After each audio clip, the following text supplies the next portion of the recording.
그리고 만난 점심 먹고 이 시간은 제가 준비한 게 제목에서 보시는 것처럼 C.S. 루이스의 사랑해서 에로스와 체리티 두 개를 중심으로 준비를 했습니다. 이유는 앞에 예배 설교가 사랑이었기 때문에 사랑을 중심으로 해서 좀 이어서 보자 해서 이렇게 했고, 사실 아시는 것처럼 루이스는 굉장히 많은 수십 권의 책을 썼고, 순진한 기독교 같으면 기독교에 대해서 거의 모든 이야기를 다 하고 있고, 뭐 얘기할 게 끝이 없는데 짧은 시간에 사랑, 그 중에도 이 두 가지에 좀 집중해 보자 해서 이렇게 준비를 해봤고요. 에로스란 단어는 뭐 그대로 이제 헬라에서 가져온 다 아시는 단어인데, 일반적으로는 이제 아가페란 단어를 쓰는데 루이스는 아가페를 안 쓰고 체리티라는 영어 단어를 쓰고 있어요. 이 The Four Loves라고 하는 이제 이 책에서. 그래서 이제 고민을 했는데 밑에 이제 단 건 그겁니다. 체리티에 대해서 한국어 번역을 아무리 해도 저는 못 찾겠더라고요. 보통 이제 자비, 뭐 자애, 박애, 자선, 관용 이런 쪽으로 이제 번역을 하는데, 어느 뜻도 그 단어가 가지고 있는 뜻과 루이스가 말하는 체리티의 의미가 연결이 안 돼. 제가 볼 때. 그래서 그냥 체리티를 체리티라고 쓰자. 그래서 이제 제목을 저렇게 붙였다 하는 말씀을 이제 드립니다. 넘어가 볼까요? 네. 그래서 사랑을 주제로 해서 단행본 책을 2권을 썼어요. 제가 그냥 가져왔는데 이 2권의 단행본 책입니다. 근데 네 가지 사랑은 뭐 읽으신 분들도 있으실 거예요. 홍상사에서 번역이 나와 있고 번역이 잘 되어 있으니까 뭐 영어로 보셔도 되고 번역을 봐도 뭐 거의 뭐 큰 지장이 없을 것 같아요. 번역이 좋습니다. 홍성사에서 나온 네 가지 사랑. 근데 이 이제 The Unlovable Love는 번역본이 없습니다. 죄송하지만. 근데 이거는 보실 필요가 없습니다. 왜냐면 내용이, 이거는 문학 비평서예요.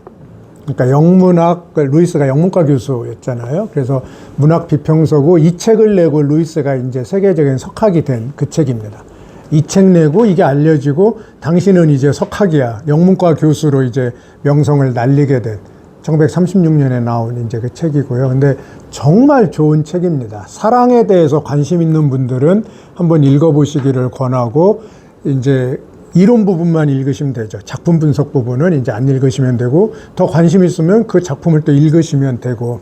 그래서 이거는 이제 문학 비평서다 보니까 번역본이 없는데, 그래서 어떤 분들이 저보고 번역해라 그러는데, 은퇴 후에 좀 하든지 시간이 많이 걸리고 하는 책이어서 이렇게 쉽지 않은, 네, 그래서 이 2권의 단행본 책을 썼다. 오늘은 이 중에 이제 일부 얘기를 하겠다 하는 말씀을 드리고, 이 책에서 네 가지 사랑이니까 사랑을 네 가지로 말한 거잖아요. 그 네 가지가 뭐냐? 그러면 아시는 것처럼 애정, affection, 우정, friendship, 그 다음에 에로스, 체리티, 이렇게 네 개로 설명을 하고 있습니다.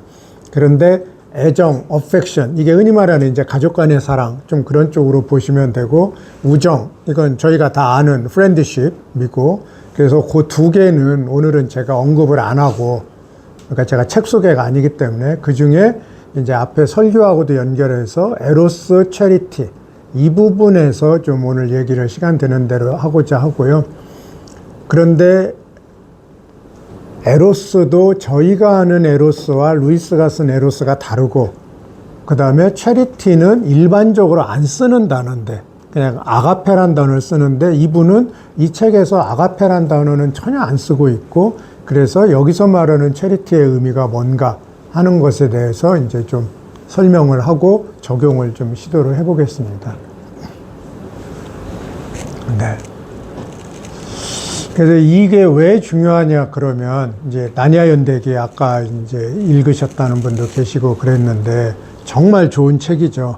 한국에서는 한때 이거는 판타지니까 이런 거 애들에게 읽히면 안 된다. 그래서 책을 다 불태운 이런 그 이벤트? 해프닝도 뭐 있었을 정도인데, 제가 볼 때는 그건 이제 잘못된 거고요.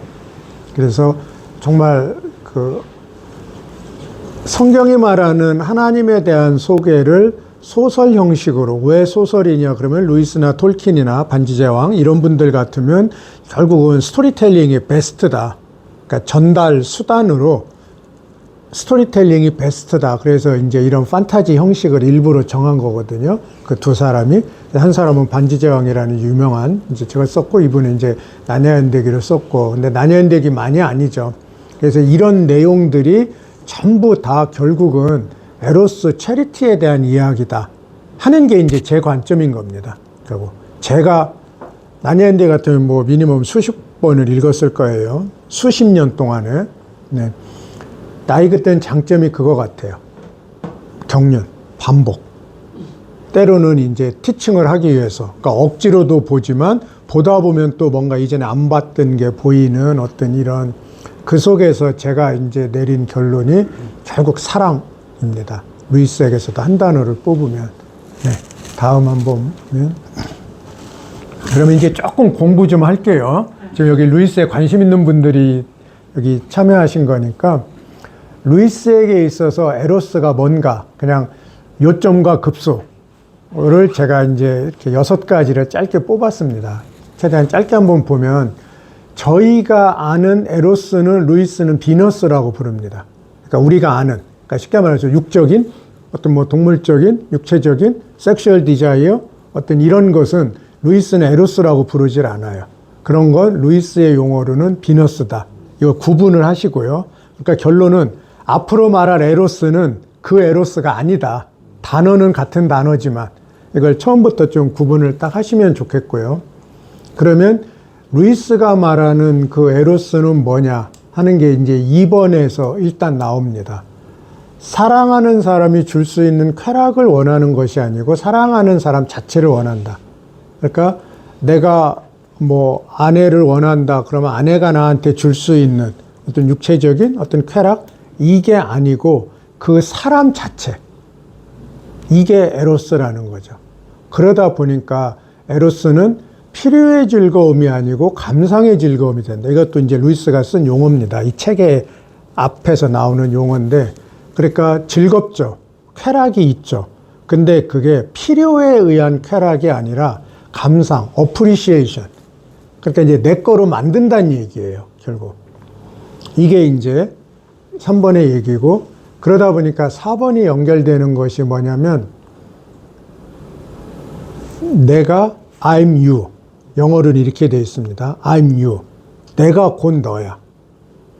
그러니까 무슨 얘기냐면, 내가 너라는 개념은 무슨 얘기냐면, 네가 가진 거를 내 거로, 내가 너를 원해, 네가 가진 걸 원해, 이게 아니라는 거죠. 너와 나는 하나야. 그러니까 저기 쓴 표현을 쓰자면 상대방을 통해 또는 상대방이 가진 것을 통해서 내가 원하는 쾌락을 얻는 것, 이건 비너스고, 루이스가 말하는 에로스는 내가 곧 상대방이 되는 거예요. 근데 내가 상대방이 되는데 상대방이 가진 것을 달라고 할 필요가 없죠. 그러니까 이 에로스에서는 그러면 쾌락이 없느냐? 있죠. 감상도 쾌락이죠. 어프리시에이션도 쾌락인데 그 쾌락은 5번에 부수적으로 따라오는. 그게 없는 게 아니라 그게 메인이 아니고 부수적으로 그냥 따라오는 거예요. 더불어 와지는. 그러다 보니까 마지막 6번은 결국 여러 사랑 중에 에로스는 가장 한시적인 사랑이라고 봐요. 이건 다 이제 루이스 얘기입니다. 제 얘기가 아니라 루이스가 이 책에서 말한 것들을 제가 정리한 거니까 뭐 이따 이제 저희 토론 뭐 할 수 있겠지만 일단은 루이스는 저렇게 보고 있다. 이 책에서 이걸 이제 제가 지금 말씀을 드리면, 그러니까 정리하면 에로스는 대표적으로 잘못 쓰이고 있는 단어다. 그래서 신약 성경에도 에로스라는 단어가 전혀 없다. 헬라어인데 신약 성경에서도 에로스를 안 써. 근데 신약 성경에 육적인 사랑, 섹슈얼 디자이어가 없느냐? 있죠. 그런데 그 개념이 우리가 아는 에로스의 개념이 아니고 루이스 표현에 의하면 비너스, 저건 루이스 표현입니다. 다른 사람들은 저렇게 말 안 하는데 비너스다. 그러면 결국 루이스의 관점과 당시 문화권 속에서 에로스란 단어가 어떻게 쓰여왔느냐 하면 저기에서 핵심은 그겁니다. 2번. 원함이 있는데 그 사람을 원하는 거예요. 그 사람이 가진 것을 원하는 게 아니고. 그러니까 이 개념이 굉장히 에로스에 있어서 아주 중요한 개념입니다. 그러다 보니까 아가페와의 근본적인 차이점이 어쩔 수 없이 에로스는 한시적일 수밖에 없는 거예요. 그럼 아가페는 한시성을 뛰어넘죠. 근데 우리 인간도 그게 가능하다는 거예요. 얼마든지. 아까 성경에서 조금 보여드렸지만, 그럼 이제 뒤에서 한번 또 그 부분은 자세히 보도록 하고요. 에로스를 정리하면 저는 이렇게 정리했습니다. 저 문장 자체는 루이스의 문장입니다. 그런데 제가 에로스를 루이스가 쓴 문장 중에 한 문장으로 그냥 정리를 해봤습니다. Better to be miserable with her than happy without her. 밑에 이제 번역이 있고요. 그러니까 제가 이제 남자이기 때문에 앞에 허고 괄호로 힘을 넣었는데, 루이스가 쓴 영어는 허입니다. 루이스도 남자이기 때문에. 근데 힘은 제가 이제 브래킷해서 제가 넣은 거고요. 그러니까 her, 그 여자, 사랑하는 사람, 저 같은 뭐 제 아내. 그래서 제 아내가 없이 행복한 것보다 그 아내와 함께 불행한 것이 더 좋다. 그러니까 사랑하는 그 사람이 없을 때 행복한 것보다 그 사람이 있을 때 더 나는 불행해. 근데 그게 더 좋아. better. 자, 이제 저 문장을 외우세요. 외울 시간을 드리면서 조금 부연을 할게요. 루이스는 이렇게 살았어. 그러니까 평생을 독신으로 살던 사람이 50대 후반에 첫 결혼을 하는데, 결혼의 현장이 병원, 침대, 와이프는 암 환자. 그리고 실제 몇 년 후에 죽었고. 무슨 얘기냐면 꼭 우리가 그런 결혼을 해야 되냐? 그게 아니고, 자기가 사랑하는 여자, 그 여자 없이 행복해. 그거보다 그 여자하고 같이 불행해. 암 환자가 와이프니까 얼마나 괴롭겠어요. 어느 모로 봐도. 그게 더 좋아. 그러니까 이 말대로 살았고 행동으로 옮긴 사람이에요. 그러니까 천재죠. 루이스는 자타가 인정하는. 얼마나 천재냐면 책을요, 페이지 수까지 기억했대요. 그래서 많은 사람들이 테스트를 했대요. 연구실에 책이 많은데 눈 감어, 그리고 책을 하나 뽑아갖고 펼쳐서 몇 페이지 있는 얘기를 하면 어느 책 몇 페이지. 근데 틀린 적이 없대요. 안 믿어지죠. 근데 저는 이걸 간접적으로 확인했어요. 제가 만난 한 외국인 교수 통해서 이렇게 이제 이런 사람은 우리는 간단하게 천재라고 하죠. 저 같으면 어느 책에 있나도 헷갈리고, 여러 번 읽었으면 어느 책까지는 기억을 해요. 여러 번 읽은 책은. 근데 몇 페이지? 이건 거의 불가능. 정말 막 암기하지 않은 이상은. 근데 이걸 다 기억했대. 그러니까 포토그래픽 메모리. 6살 때부터. 그러니까 6살 때부터 책을 읽기 시작했고, 아빠가 변호사였고, 집에 책이 쌓여 있었고, 1, 2층 집안에 쌓여 있었고, 아시는 것처럼 아일랜드, 잉글랜드 날씨는 흐릿하고 비 오고 하니까 나가 놀기도 마땅치 않고, 실내에서 주로 놀고, 집에서 놀 건 없고, 책만 많으니까 6살부터 책을 읽기 시작했대. 그래서 평생 읽었어. 근데 안 까먹어. 어떻게 되겠어요? 그런 사람이 쓴 책을 우리는 지금 거저 보는 거예요. 하나님의 선물이죠. 정말로. 그 중에 하나가 나냐연대기고. 근데 이런 거를 거기서 이렇게 신화를 강조하고 뭐 반인반수 뭐 이러니까 이게 비기독교적이다. 이거 불태워야 된다는 이런 관점은 정말 제가 볼 때 편협한. 그러니까 중고등학교 때 배운 신화란 무엇인가의 그 개념을 가지고 루이스를 보니까 결국 이거는 이상해. 이단, 이교 뭐 이러니까 보지 마라. 성경이 말하는 하나님하고 다르다.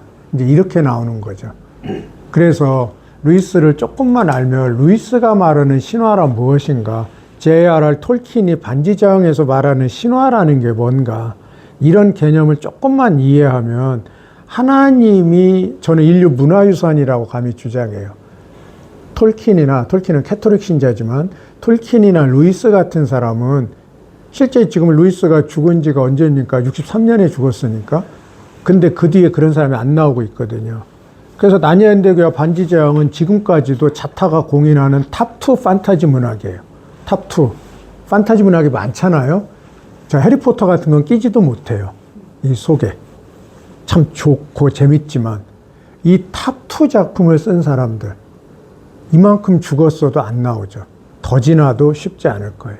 예를 들면 제가 박사 논문 쓴 그 이제 존 밀턴의 신라권 같은 몇 년 지났습니까? 500년, 600년? 안 나오잖아요.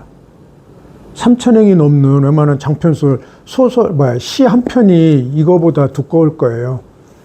그 시를 완벽한 장림이 돼갖고 다, 근데 엄청 복잡한 정형시야.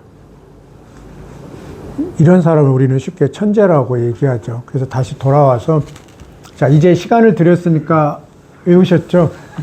외워서 남편에게, 아내에게, 남자친구에게, 여자친구에게, 네, 써먹으시기 바랍니다. 아직 넘어가시면 안 돼요. 저 확인해야 돼요. 자, better to be miserable with her than happy without her. 이 정도 영어가 어려우신 분은 아마도 여기 중학교 다 나오셨죠? 네. 저희는 중1 때 영어를 배우기 시작한 세대라, 네, 중3 영어 배웠으면, 자, better to be miserable with her than happy without her. 여성분들은 her 대신에 him.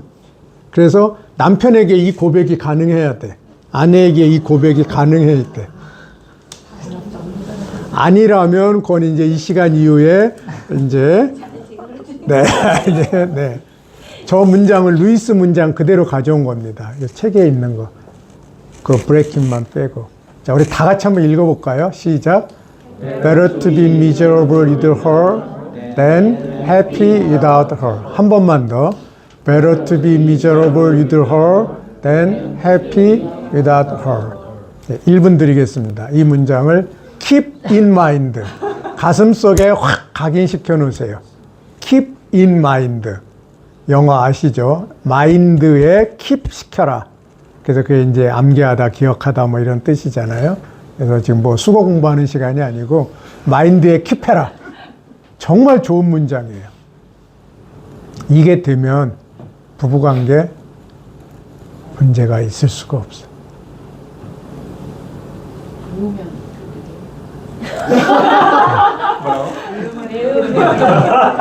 마인드에 킵하면. 네, 네, 마인드에 킵하면. 그래서 keep in mind 해서 이제 반복하시고, 그리고 조금만 있으면 이 책은 정말 좋은 책, 쉬워요. 일반인 대상으로 쓴 책이라 굉장히 영어도 쉽고 내용이 쉬워요. 근데 사랑이란 무엇인가를 이렇게 일반 대중서로 사랑을 종합시킨 유일한 책이에요. 그래서 정말 좋은 책입니다. 선물하시기에도 좋고, 자녀분들한테 한번 읽어봐라 이렇게 하기에도 좋고, 주면 당장 안 읽어도 언젠간 읽잖아요. 네, 넘어가 볼까요? 이제 다음으로 이제 체리티에 대해서 한번 보면, 네, 1번의 체리티는 결론을 말하면 인간은 안 된다는 거예요. 하나님이 없으면. 그러니까 체리티까지 가려면 하나님이 반드시 계셔야 된다. 그래서 하나님의 사랑은 어떤 사랑이냐? 2번에 신적인 사랑이다. 왜? 사랑을 인벤트한 존재는 인간이 아니고 하나님이다. 그래서 우리가 하나님은 사랑이라 이제 이런 말까지 하잖아요. 그래서 하나님이 사랑을 만드신 분이기 때문에, 영어로는 인벤터입니다. 그래서 제가 창안자라고 번역을 했는데 뭐 발명자라고 해도 좋고요. 그렇기 때문에 결국 사랑이 위로 올라가려면 선물의 사랑이 돼야 되는 거예요. 그러니까 필요의 사랑, 선물의 사랑, 이것도 이제 루이스가 쓴 용어인데 다 영어로도 그대로입니다. need love, gift love. 영어도 그대로예요. 가운데 대쉬 해갖고. 그래서 이 두 개를 이제 어떻게 볼 거냐가 3번입니다. 그러니까 포인트는 이제 여기입니다. 결국 하나님은 우리들 안에, 하나님의 자녀들 안에 선물의 사랑과 필요의 사랑을 둘 다 심어 놓았다. 그런데 우리 인간들은 선물의 사랑에 별 관심이 없고 필요의 사랑을 일반적으로 관심을 많이 갖는. 그리고 선물의 사랑은 일방적으로 하나님께 이제 요구하는. 그런데 하나님이 원래 만드신 사랑은 그게 아니라는 거죠. 그래서 여기에서 이제 포인트는 결국 우리도 체리티가 가능하다. 쉽진 않지만. 그래서 필요의 사랑과 선물의 사랑이 우리 속에 다 있다. 이게 이제 루이스의 주장이고, 저는 루이스의 주장을 개인적으로 100% 동의합니다.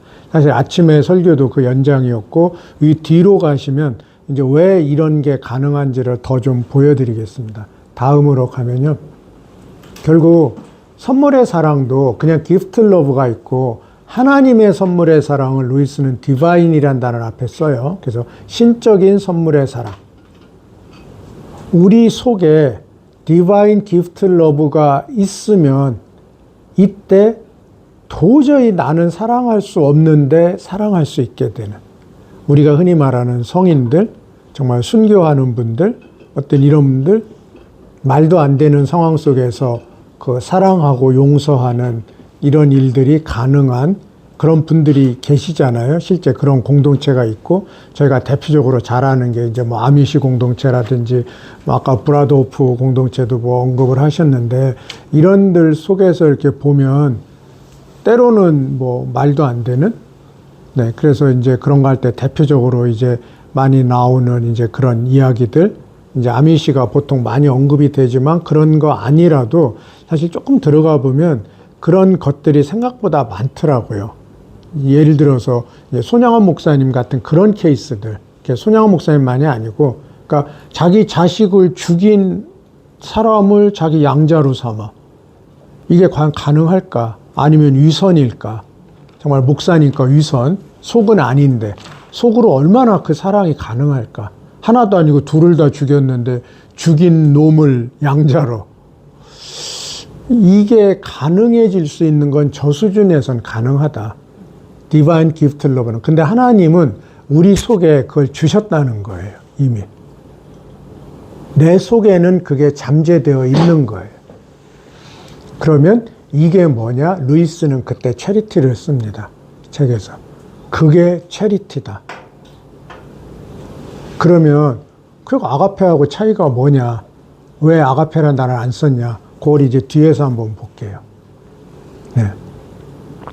체리티는 은혜, 그레이스, 헤세드, 아까 이제 헤세드 봤죠? 이거를 합친 거다. 그러니까 무슨 말이냐면 히브리어의 아하바, 그러니까 구약에서는 사랑이 그냥 히브리어로는 거의 다 아하바예요. 그러니까 한국어 사랑 말고 원어적으로 사랑이란 단어를 쓸 때는 다 아하바예요. 그러니까 구분이 없어요. 구약은 신약보다도 더 그냥 아하바야. 이 사랑 저 사랑 뭐 하나님의 사랑 인간의 사랑 다 그냥 아하바야. 그 사랑과 구약에 또 나오는 단어인 헤세드 은혜, 이 두 개를 합친 게 루이스가 말하는 체리티다. 그런데 아가페에는 헤세드의 개념이 빠져요. 그러니까 아하바를 번역할 때 어디서는 아가페로 번역을 하는 거예요. 헬라어로 번역을 할 때. 그래서 신약에는 아가페가 있는 거예요. 헤세드는 당연히 뭐 히브리어니까 신약이 없지만 이 은혜의 개념이 아가페 속에서는 뭐 없다, 약하다, 이제 뭐 이런 개념인데 루이스의 개념에서는 이 아하바와 헤세드의 개념을 합쳐서 체리티로 사용하고 있다. 물론 이거는 제 해석입니다. 저의 주장입니다. 루이스가 이렇게 설명한 것은 아니고요. 그러니까 제가 이제 오전에 말씀드린 이제 그 성경을 분석하면서 왜 루이스가 아가페를 쓰지 않고 체리티를 썼을까에 대한 그 단서, 클루를 저는 이제 이렇게 잡은 거예요. 제 나름대로는. 아, 이렇게 놓고 보니까 저라도 이제 아가페를 쓰면 안 되겠더라고요. 아가페가 영어가 아니어서 안 쓰는 게 아니고 아가페 개념과 체리티의 개념이 같지 않아. 그러니까 아가페 개념보다 체리티 개념이 훨씬 더 깊고 커.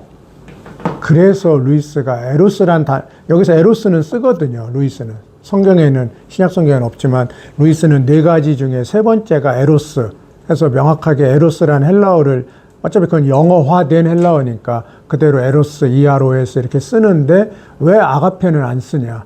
아가페도 그대로 쓰면 되는데 아가페도 영어니까 헬라어지만 영어니까 근데 그걸 안 쓰고 굳이 체리티라고 하는 조금 낯선 단어를 쓴 이유가 뭘까 했는데 그 이유를 저는 이제 이렇게 제 나름 이제 본 겁니다. 하나 더 넘어가 볼까요? 그래서 결론입니다. The highest does not stand without the lowest. 역시 루이스가 쓴 문장입니다. 저 문장을요, 이 책에서 여러 번 반복을 해요. 근데 저 정도 수준의 사람도, 제가 박사과정 학생 때도, 여기 뭐 대학원 공부하신 분들, 동일 문장 반복하지 마라. 는 말할 것도 없고, 동일 단어도 반복하지 마라. 박사 때 제일 많이 받은 게 A4 한 페이지 기준, 그러니까 관사 뭐 이런 거 빼고, 명사급, 명사, 형용사, 부사 똑같은 단어 한 페이지에 쓰지 마라. 쓰면 마이너스 1점 감점. 이런 훈련을 지겹게 받았거든요.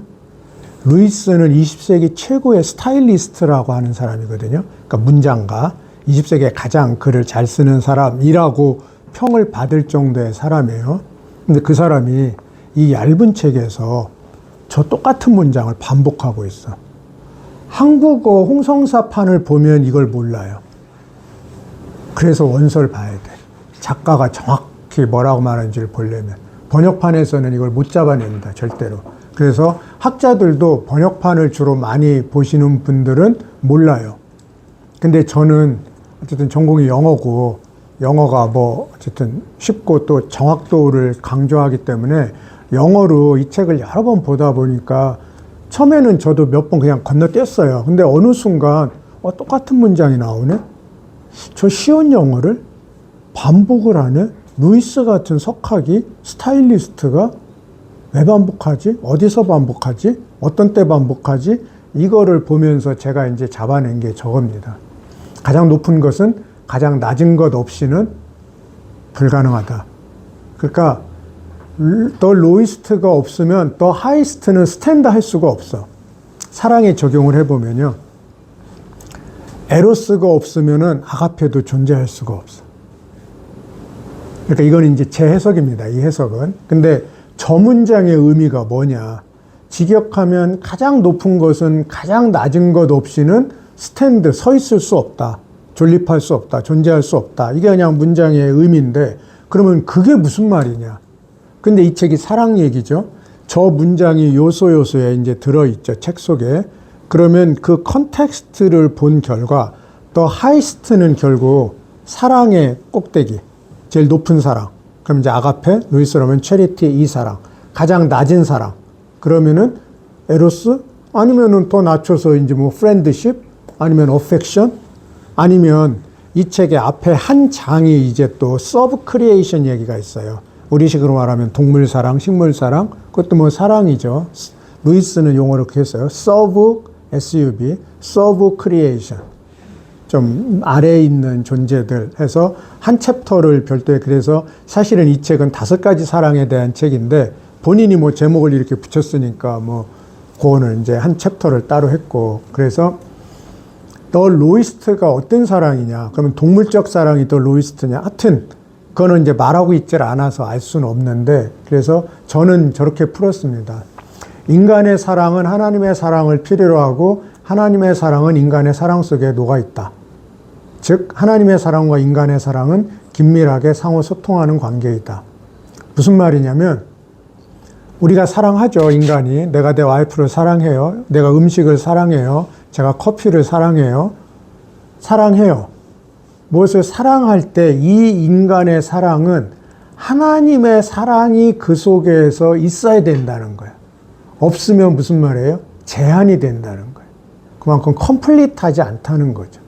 동시에 그 반대. 하나님의 사랑도 우리 사랑 속에 있어.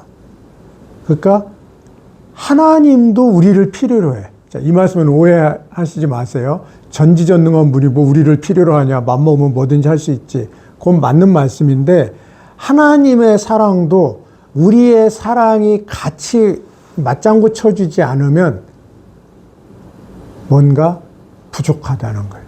그러니까 하나님도 긴밀하게 우리와 소통하려면 우리의 사랑도 같이 있어줘야 되는 거예요. 그러니까 이 개념으로 가면 아까 제가 말한 총체적, 홀리스틱.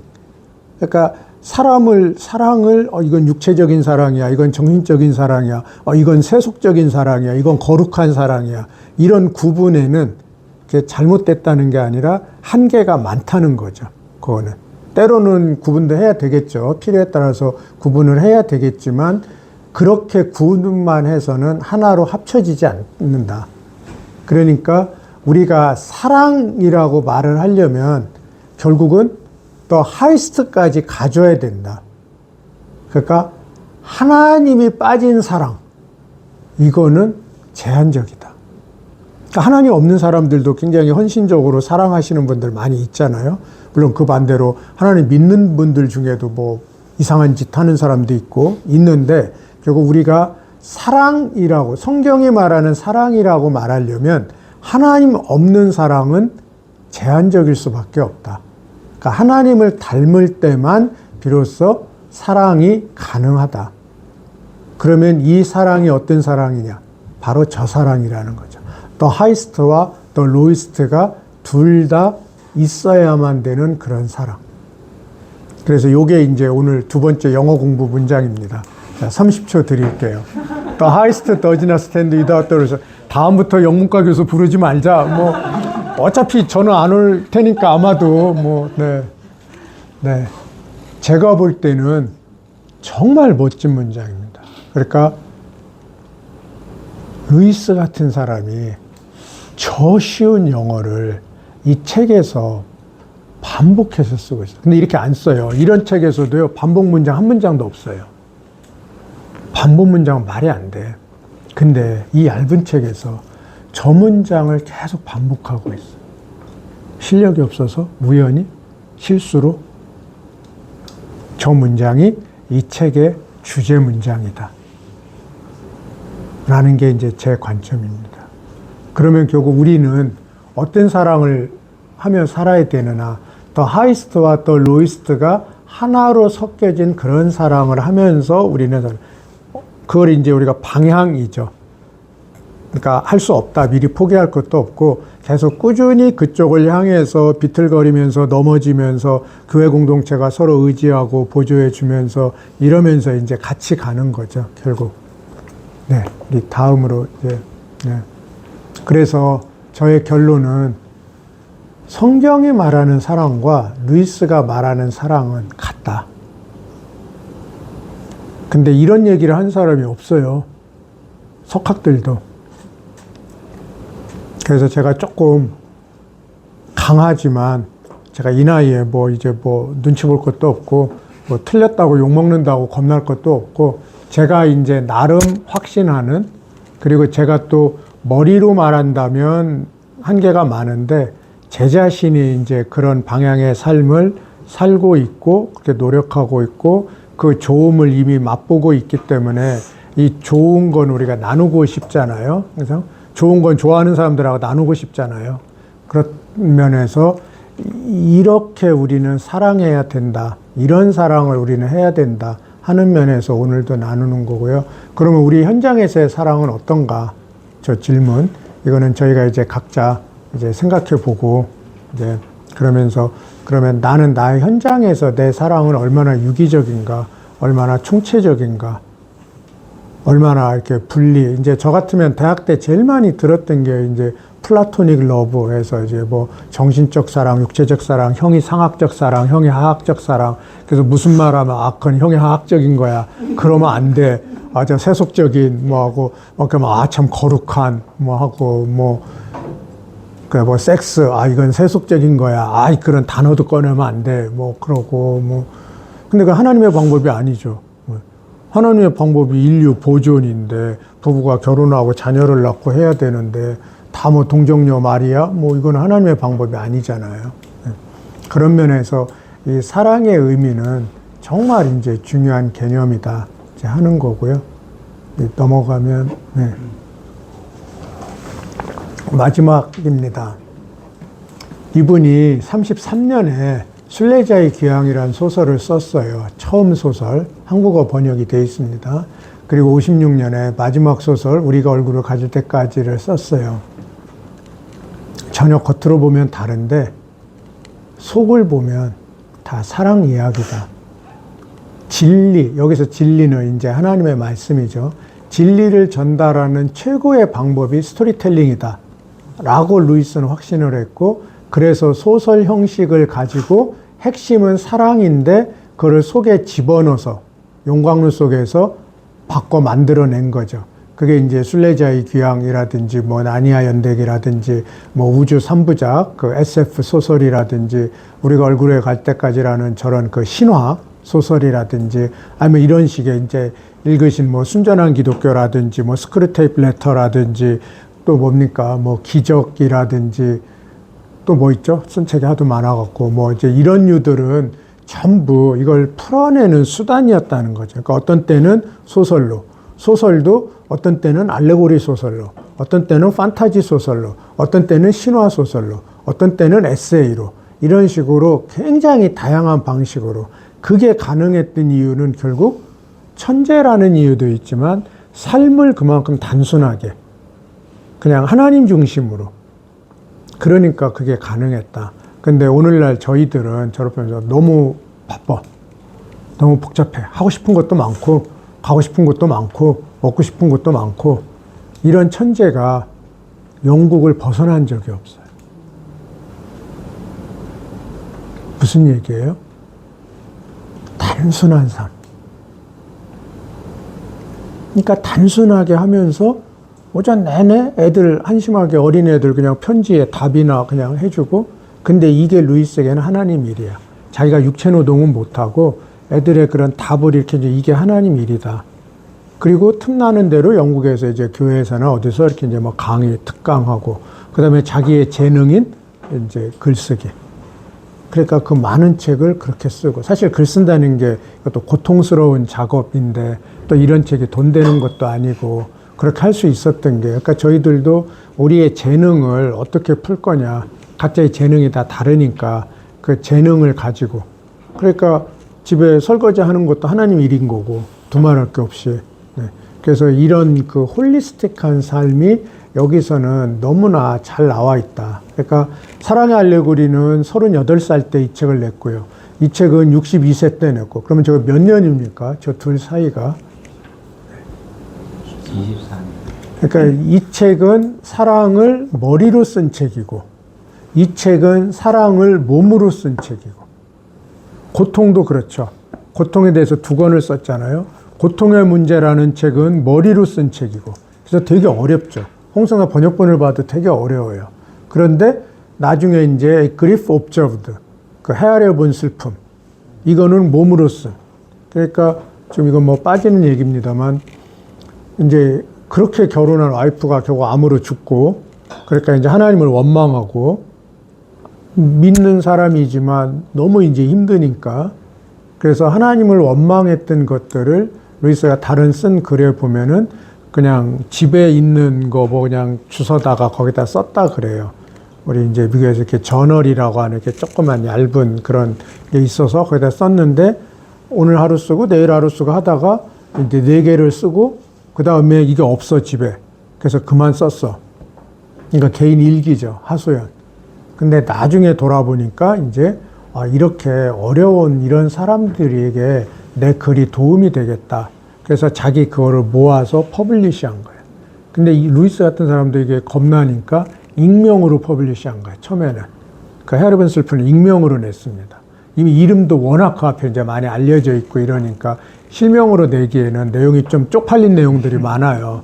루이스가 어떻게 이런 말을, 그러니까 하나님한테 막 그냥 삿대질을 한다든지 하나님은 없다 뭐 이런다든지 나한테 어떻게 그러실 수가 있습니까? 우리 그런 거 있잖아요. 네가 나한테 어떻게 뭐 이런 식의 이제. 네. 근데 이런 거를 장난하게 퍼블리시래요. 그리고 나중에 실명으로 퍼블리시해요. 그게 헤아려 본 슬픔이거든요. 그러니까 둘 다 이제, 저는 오늘 그 책은 안 가졌지만 고통에 대한 책인데 둘 다 너무나 좋은 책인데, 고통의 문제는 머리로 쓴 책이고 헤아려 본 슬픔은 몸으로 쓴 책이고, 실제 와이프가 죽고 나서.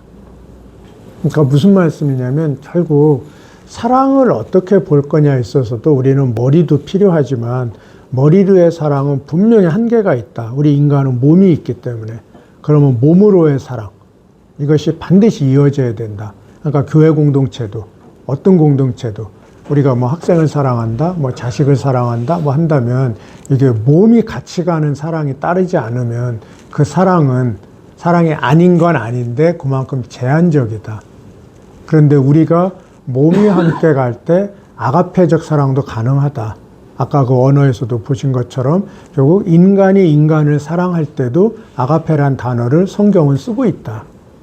그러면 이건 뭐냐면 권영경 교수님 오셨을 때 이런 말씀을 하셨나 모르겠지만 이제 개념어죠. 우리가 알고 있는 아가페는 개념, 그러니까 하나님의 사랑, 위에서 내려오는 하향하는 사랑, 하나님의 사랑 이런 개념을 갖고 있는 거고 실제 그리스인들이 그 단어를 쓸 때는 그렇지 않은 경우들에도 이제 다 써왔고 성경은 그걸 그대로 반영한 거고 그러니까 인간이 인간을 사랑할 때도 아가페란 단어를 심한 경우 성폭행 상황에서도 아가페란 단어를 왜냐면 그게 그렇게 쓰이던 단어니까 그러니까 개념어하고 이걸 분리할 필요가 있는데 좀 조심스러운 것은 오늘날 제가 그렇게 이제 특히 많이 해서 아가페 그러면 하고는 신적인 사랑, 하나님의 사랑, 나는 불가능한 사랑. 근데 이 불가능하다는 말 속에는 자기 합리화, 자기 변명, 그냥 딱 선긋고, 나는 하나님의 사랑은 불가능해. 내가 하나님이 아닌데 뭐, 나는 아가페적 사랑은 못해. 이렇게 그냥 딱 선을 그어버리는. 근데 말씀은 그렇게 말하고 있지 않다는 거죠. 그러니까 루이스가 한 말은 The highest does not stand without the lowest. 그러니까 하나님의 사랑도, 하나님의 아가페적 사랑도 나의 참 한심한 부족한 나의 쬐꼬만 연약한 인간적인 육적인 이 사랑이 필요하다는 거예요. 이 사랑이 합쳐질 때 온전히 스탠드 할 수 있다. 그렇지 않으면 스탠드가 안 된다. 이 성경적 개념을 가지고 와서 푼 게 네 가지 사랑의 체리티라고 이제 저는 보는 거죠. 네. 그래서 이런 것들이 이제 나이 들면서 장점이 그거 같아요. 시행착오가 앞에 많았고 어떤 때는 막 그냥 플라토닉 러브를 추구한 적도 있고 어떤 때는 그건 나는 안 돼. 그건 재미없어. 그러니까 또 이제 그 반대로 뭐 이런 데 이제 막 관심이 있기도 하고 이제 뭐 어떤 이런 막 좌충우돌에 이제 이런 걸 살아오면서 쭉 이제 돌아볼 때 방향이 결국 어느 쪽인가 이게 이제 나름 보이게 되고 그런 방향을 약하지만 조금이라도 우리 교회 뭐 몇 명 안 되지만 제가 만나는 학생 뭐 100여 명, 작다면 작고 많으면 많은데 그 안에서라도 이런 사랑을 전하자. 결국 굉장히 작지만 내가 가진 돈 뭐 얼마 안 되는데 이 돈 갖고 뭐 풀어봐야 뭐 얼마나 되겠어요? 뭐 예수님도 풀지 못한 지구의 가난을 내가 풀 수는 없지만 그러나 내가 할 수 있는 네. 그래서 그냥 가방에 꼭 봉투 하나에 그냥 10,000원짜리 이렇게 넣어 갖고 다니다가 홈리스 이렇게 뭐 만나면 그냥 하나 이렇게 뭐 사랑합니다 하고 준다든지 그냥 별거 아니지만 내가 할 수 있는 건 내가 풀어가자 이렇게 하다 보니까 그냥 내가 이뻐 기분이 좋아 그러니까 이제 또 하고 싶어 그러니까 어떤 이런 게 이렇게 연결되는 그래서 저는 그걸 서로 격려하고 위로하고 하는 공동체가 결국 교회 공동체가 돼도 그러려면 자주 만나야 되고 그렇게 막 기도 제목들 막 그럴 때 한번 더 가능하면 마음이 답답할 때 좀 만나자 해서 빨리 가서 만나고 뭐 와인 한 잔을 하든 손잡고 기도를 하든 같이 산책을 하든 뭔가 이렇게 좀 풀고 공감하고 같이 갈 수 있는 게 돼야 되는데 산업혁명 이후에 참 아쉽게 내지는 어쩔 수 없이 도시가 발달이 되고 도시에 모든 게 다 있고 직업도 도시에 뭐 한국도 대표적인 곳이잖아요. 그러다 보니까 도시에 어쨌든 좋은 게 많고 편리하고 뭐 문화생활도 도시고 좋은 일도 도시에서 일어나잖아요. 나쁜 것만이 아니라. 그러니까 도시를 벗어나서는 예를 들면 지방 가서 직업이 없는데 뭐 먹고 살아. 그러니까 도시에 있을 수밖에 없어요. 여기서 제가 사표 내고 내려가면 나는 뭐 유산이 없는데 그럼 월급 그냥 두고 뭐 먹고 살아. 이런 이제 현실 속에서 이게 이제 우리 이 도시 문화의 어쩔 수 없는 한계. 그러면 이거를 이제 어떻게 풀 수 있느냐. 그 대안이 뭐냐. 이거에서 그렇게 막 아까 최철호님 이런 식으로 뭐 이렇게 홍천이든 뭐 밝은 누리든 뭐든 이렇게 이제 생활 공동체로 그래서 거기서 양계를 하고 농사를 짓고 해서 자급자족으로 그렇게 풀어가는 분들도 꽤 계시고 근데 우리 모든 크리스찬들이 다 그렇게 살아야 되냐? 그것도 이제 별개의 얘기인 거죠. 그러면 도시는 다 뭐 죄악이니까 도시 사는 사람은 다 죄인이냐? 이렇게만 또 얘기할 수는 없는 거죠. 또 도시에 사람들이 있다면 거기에 하나님 나라를 이루기 위한 노력을 하는 사람들이 또 필요하고 그러니까 그런 면에서 개개인의 결국 사명, 소명에 따라서 결국 가야 될 것 같고, 그런데 문제는 고민을 하지 않으면 이게 이제 안 된다는 거죠. 아까 이제 저의 젊을 때 모습처럼 그냥 익스큐즈 하는 거죠. 아, 어쩔 수 없어. 난 지금 개교회에서 열심히 하고 있어. 나 헌금 열심히 하고 있어. 나 지금 최선을 다하고 있어. 그래서 나보고 어떡하라고. 내 직장이 여긴데. 이런 속에서 우리의 삶의 현장이 참 요즘은 이렇게 복잡하게 얽혀있기 때문에 쉽게 뭐라고 말할 수 없는. 그래서 집에서 가정교회를 하다 보니까 이제 또 어려움이 이제 집이라는 공간에 또 여러 가지 또 어려움들, 인원이 좀씩 늘다 보니까 그에 따른 어려움, 점심을 집에서 해 먹다 보니까 그런 어려움, 이런 게 생각보다 이제 또 이렇게 이제 늘어나는 속에서 그럼 대안이 뭐냐, 이게 저희의 지금 고민이거든요, 사실. 그럼 우리도 이런 공간을 빌릴 거냐, 이제 이 참 전혀 생각지 않았던 이제 현실적으로 부딪히는. 그래서 함께하는 교회 같은 교회가 저희보다 이제 선배님 교회니까 이제 우리가 지금 갖고 있는 문제들을 이미 대부분을 경험하고 풀어가고 하는 뭐 교회 공동체라는 게 뭐 비슷하니까, 그래서 더 이렇게 좀 가까이 하면서 많이 배우고 노하우도 좀 전수받고 하고 싶은 마음. 그래서 지난번도 방문을 이제 했었고, 오늘 이렇게 또 전혀 뜻하지 않게 이렇게 또 초청을 해주셔서 오늘 이렇게 또 나누면서 직접 예배에 참석하면서 몸으로 또 직접 또 주일의 이 현장, 그거는 또 오후에 그냥 미팅과는 다른 예배 현장을 오늘 이렇게 또 직접 경험할 수 있어서 좀 저에게는 또 굉장히 유익한 그런 이제 시간이 되고요. 네. 옆길로 좀 샜는데 우리 이제 다음, 요거는 그 앞에. 네. 요거는 그냥 혹시 관심 있는 분들 있으면 해서 했고요. 여기서는 이런 주제로 더 관심 있는 분들 같으면 저 밑에서 두 번째 그 니그렌의 아가페 에로스, 굉장히 유명한 책입니다. 영어로 된 책인데 한국어 번역도 있습니다.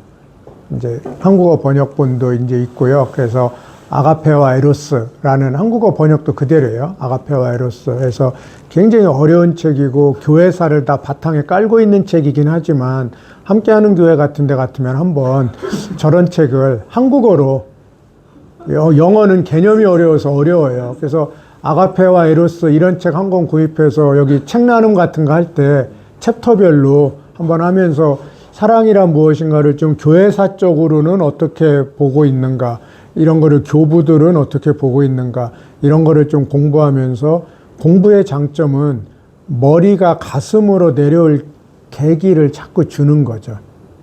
그래서 그냥이 아니라 머리로 이해하면서 이걸 삶의 현장으로 풀어내는, 그러려면 저는 공부는 반드시 필요하다고 생각해요. 아무리 많이 아는 분이라도. 그런 면에서 저 니그렌 책은 좀 추천하고 싶은, 사랑에 대해서 제가 알기로는 거의 유일무이한 이렇게 학문적으로 교회사적으로 깊이 있게 풀어낸 이제 그런 책이고, 마침 제가 한국어는 몰랐어요. 저는 그냥 미국에서 영어로 이렇게 봤는데 한국어 번역이 있더라고요. 그래서 이렇게 저희 대학원 학생들은 한국어로 보더라고요. 네, 그래서 권하고 싶고, 나머지는 뭐 그냥 참고로